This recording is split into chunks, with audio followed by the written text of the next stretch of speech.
महाराष्ट्र के उप मुख्यमंत्री अजित पवार का बुधवार को विमान हादसे में निधन हो गया। इस दर्दनाक दुर्घटना में 5 अन्य लोगों की भी जान चली गई। अजित पवार के अचानक चले जाने से न केवल महाराष्ट्र की राजनीति को गहरा झटका लगा है, बल्कि राज्य की सत्ता के समीकरणों में भी ऐसा शून्य पैदा हो गया है जिसकी भरपाई फिलहाल आसान नहीं मानी जा रही है। खासतौर पर उनके पारंपरिक गढ़ बारामती में शोक और अनिश्चितता का माहौल है, जहां अजित पवार पिछले 3.5 दशक तक निर्विवाद राजनीतिक वर्चस्व के प्रतीक रहे हैं। उनके निधन के साथ ही ये सवाल भी तेज हो गया है कि अब उनकी राजनीतिक विरासत कौन संभालेगा। दशकों से पवार परिवार का भेद किला माने जाने वाली बारामती एक बार फिर चर्चा के केंद्र में आ गई है। ये वही सीट है जहां 1967 से शरद पवार अजय रहे हैं और 1991 में उनके लोकसभा जाने के बाद अजित पवार ने यहाँ की कमान संभाली। इसके बाद चाहे वे चाचा शरद पवार के साथ रहे हों या अलग होकर अपनी राह चुनी हो, बारामती में उनका दबदबा कभी कमजोर नहीं पड़ा और परिवार के भीतर से मिली चुनौती भी उनके लिए बड़ी बाधा साबित नहीं हो सकी।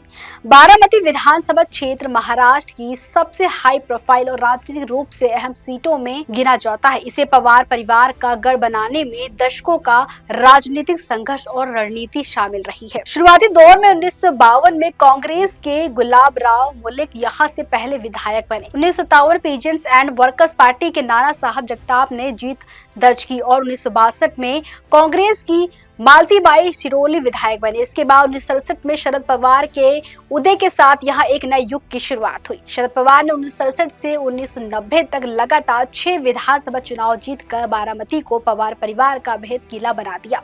1991 में शरद पवार के लोकसभा जाने के बाद हुए उपचुनाव में अजित पवार पहली बार विधायक बने और फिर 1995 से 2024 तक लगातार 8 विधानसभा चुनाव जीतकर अपनी लगभग अजय छवि स्थापित कर ली। इन चुनावों में उनकी जीत का अंतर इतना बड़ा रहा कि बारामती में उन्हें हराना विपक्ष के लिए बेहद मुश्किल माने जाने लगा। 2024 का विधानसभा चुनाव इसलिए ऐतिहासिक रहा क्योंकि राष्ट्रवादी कांग्रेस पार्टी के विभाजन के बाद पहली बार पवार बनाम पवार का मुकाबला देखने को मिला। अजित पवार का सामना उनके भतीजे योगेंद्र पवार से हुआ, जिसमें 1,899 वोटों के बड़े अंतर से जीत दर्ज की। अब उनके निधन के बाद ये सवाल सबसे अहम हो गया है कि बारामती की राजनीतिक विरासत किसके हाथ जाएगी।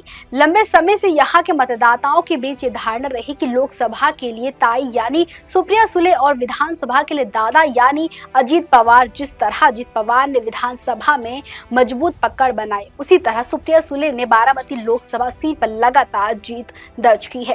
राकपा के विभाजन के बाद भी जब 2024 में अजित पवार की पत्नी सुनेत्रा पवार के खिलाफ मैदान में थी, तब भी सुप्रिया सुले ने जीत हासिल की और 2009, 2014, 2019 व 2024 में लगातार सांसद चुनी गई। ऐसे में माना जा रहा है कि सुप्रिया सुले फिलहाल अपनी संसदीय भूमिका में बनी रहेंगी। वही अजित पवार की विधानसभा विरासत को संभालने के लिए कई नाम चर्चा में हैं। उनकी पत्नी और वर्तमान राज्यसभा सांसद सुनेत्रा पवार को सबसे मजबूत दावेदारों में गिना जा रहा है, जिन्होंने 2024 के लोकसभा चुनाव में करीब 40% वोट हासिल कर अपनी राजनीतिक स्वीकार्यता दिखाई थी। उनके बड़े बेटे पार्थ पवार को भी संभावित उत्तराधिकारी माना जा रहा है। हालांकि वे लंबे समय तक सक्रिय राजनीति से दूर रहे हैं और 2019 के लोकसभा चुनाव में उन्हें हार का सामना करना पड़ा था। छोटे बेटे जय पवार भी हाल के महीनों में बारामती के ग्रामीण इलाकों में सक्रिय नजर आए हैं, जिसे उनका सॉफ्ट लॉन्च माना जा रहा है। उधर शरद पवार के पोते और अजित पवार के भतीजे रोहित पवार को भी परिवार का उभरता चेहरा माना जा रहा है, जबकि 2024 में अजित पवार के खिलाफ चुनाव लड़ चुके योगेंद्र पवार शरद पवार गुट के मजबूत दावेदार के रूप में देखे जा रहे हैं। कुल मिलाकर अजित पवार के निधन के साथ एक राजनीतिक युग का अंत हुआ है और सबकी नजर इस पर टिकी है कि बारामती की राजनीति आगे किस दिशा में बढ़ती है। खैर, इस पर आपकी क्या राय है, मुझे कमेंट सेक्शन में जरूर बताइएगा। देखते रहिए दैनिक भास्कर डिजिटल।